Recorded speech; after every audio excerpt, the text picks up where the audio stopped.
So this is a quick demonstration of how to download the files from the XLakes website and then use these files in XCTrack for Android.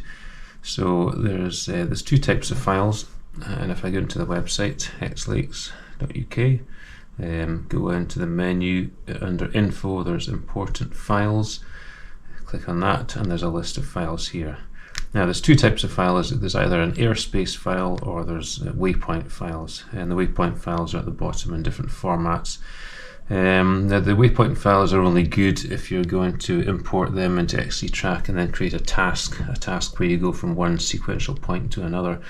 That doesn't really work for hike and fly when you're doing points for peaks. Points for peaks tends to be a bit more random, and if you had a task set where you had to go from point 1 to 2 to 3, if you missed one out, then it would confuse the whole task, and it becomes awkward very quickly.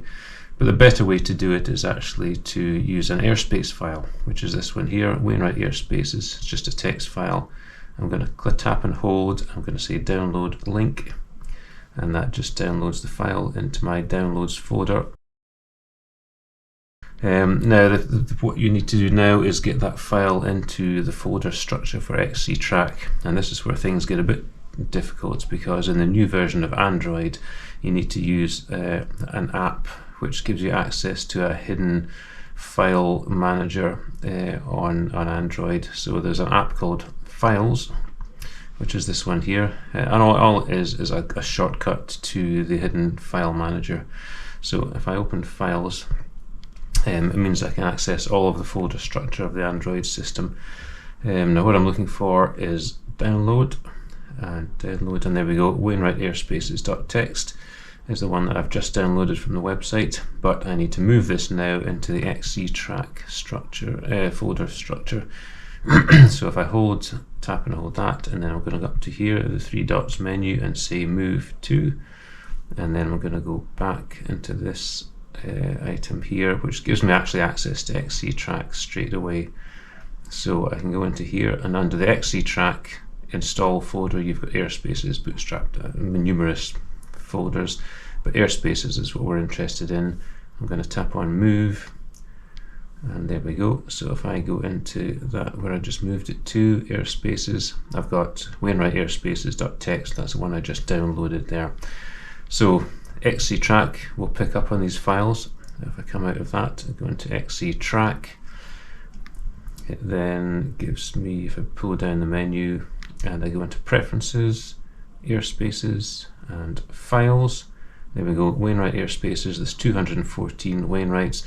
The airspace file is actually circular airspaces, which are 400-meter radiuses. So that means when we cross into the airspace, you'll get a ding ding ding noise on your phone to say that you've actually crossed in and gained the points. So I'll click on that checkbox and then go back to here, and then in the map I'm going to drag up and then just zoom out from Scotland and go all the way down to the Lake District, and you can see them already. These red dots are the airspace cylinders. So if I zoom further in, I can go to Keswick, and there's Barrow over there. When I actually hover over it, it says the name, and so when you're actually doing your hike and fly race, as you come along the ridge there, you'll get close to the border, and then it'll start dinging to say that you've got whatever it is, 10 points or 20 points for Barrow. So that's far more useful than just having waypoints or having a task file, because a task file in XCTrack is meant to be set up for an XC competition, but that's not what we're doing here. So the airspace file is the better way to go, and there it is.